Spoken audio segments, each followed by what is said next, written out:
Məktəbə gedən uşaqlar gözləyim mən balam İlqar da gəlsin, sumkası sandıq da gəlsin. Gəlmişik sport city-yə, sənə burada məktəb sumkası alacaq, ayaqqabı alacaq. Bunu niyə sən qadan alır? Bu badımcan oxşayır. Bax belə ayağında görsənir.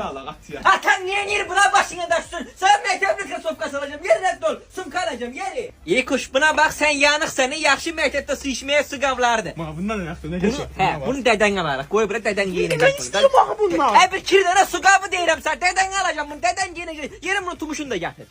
İyi quşcan görüm bura krasovka tapmışam. Qadan alım bunu qiyməti münasibdir.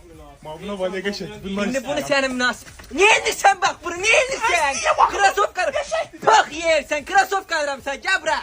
Ay oğul bala gəlin bunu düşürdün görün. Bu nə qəşəng məktəbli sumkalardı belə. Bunun birini alacağım İgoş'a. İgoş'a maması qırvan. Ay İgoş. Qadan alın bu sumkalar neçəyədir? Qiymətli 20 manatdandır məktəb. 20 manat. Ay maşallah. Ay İgoş. Gel göreyim bura mamasa sumkalı. Bu nədir? Dədən yumurtayıb bunu. Ay bunu mən öldürəcəm. Bunu mənim əlimdən alanın siryozda payı yoxdur. Sən